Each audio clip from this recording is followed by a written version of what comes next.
On track is just a really simple measure of whether students are making sufficient progress in the 9th grade year to be likely to graduate in 4 years. Just a very basic indicator. But why it's important is because it's changed the way that we think about the problem of high school dropout and high school graduation. We did this by bringing research to the table and then building systems of data that support and drive the work of the schools.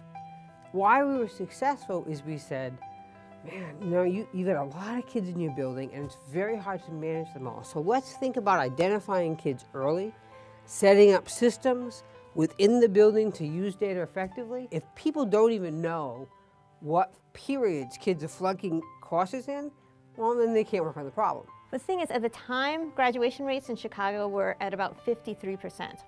So that meant that the typical student in CPS was at risk of dropping out, right? If half the students are dropping out, it's not just the students with extremely difficult situations that are at risk. And in some schools, they had very few students who were on track in the 9th grade year.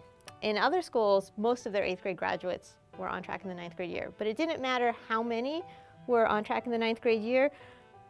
In report after report, you look at the charts, and however many of their graduates were on track in 9th grade, that's how many they had actually graduating from high school 4 years later. And the prevailing logic at the time was you can't predict who's going to graduate because it's affected by so many factors and a lot of things that are happening while kids in high school, like pregnancy or incarceration or all of these problems in the neighborhood, you know.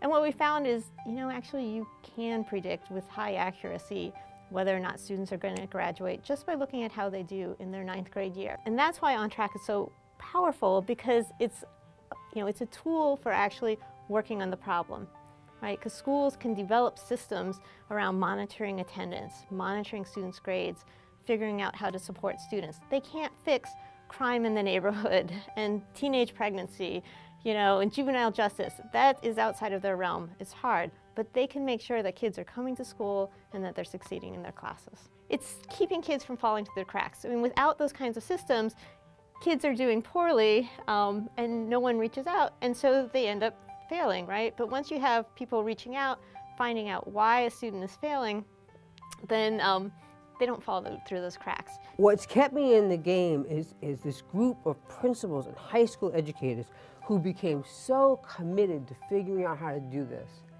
and who made dramatic increases in on-track rates in relatively short periods of time. I watch research transform how they think on a day-to-day basis.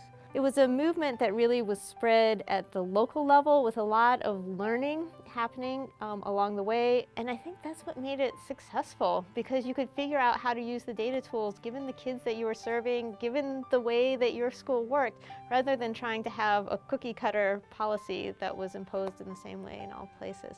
And I think that's how it survived all of these changes at the central office level, because it was sustained by schools, really, and by people seeing that it worked and it was successful and wanting to keep doing it. It turns out that we can reform high schools.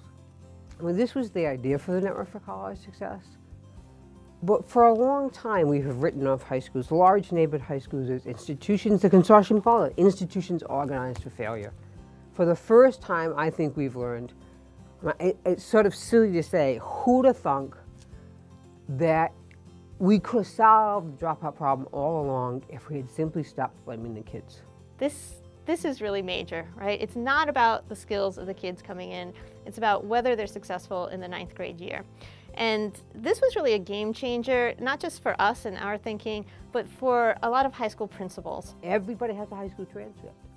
Any kid at every high school in the United States gets a high school transcript. It says, here's your courses and here are your grades. And if you do that, you have an on-track indicator. Now, building that system is really important, because you first got to build the capacity of people on the ground to know why and how and to own that data in their building.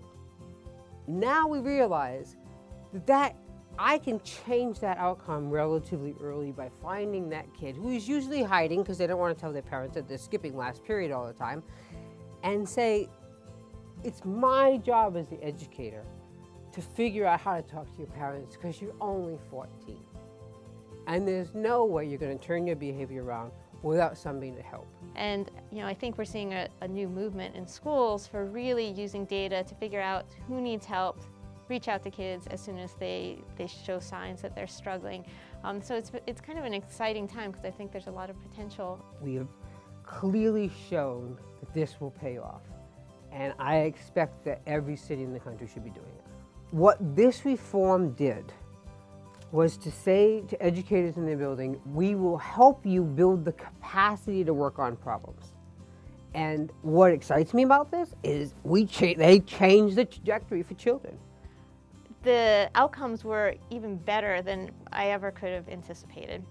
Because I thought, yeah, if you work on 9th grade, given the incredibly strong relationship, I did think you'd see benefits in terms of graduation, but I thought you'd see some fade out, right? So the fact that you have, basically 100% benefit from what you would predict from the, just looking at the longitudinal relationship has been really amazing and exciting. And it says to me a couple things. I mean, one, it points to really the importance of the 9th grade year and setting the stage for the rest of high school.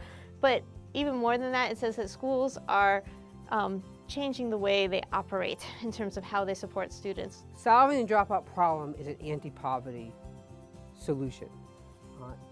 It is it's the highest payoff right now because the cost of dropping out is so high.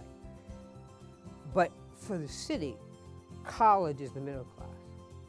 College is our ability to take these kids who are working hard and begin to take them to the level that they will become the teachers, the police officers, and the infrastructure of the city moving forward. I think it's very likely that graduation rates will reach 80% very soon, and even higher, 85%, just because on-track rates have been going up so much. I mean, we've gone from a system where students were as likely to drop out as graduate to a system where they're more than twice as likely to graduate than drop out. And that is really exciting. It's really exciting.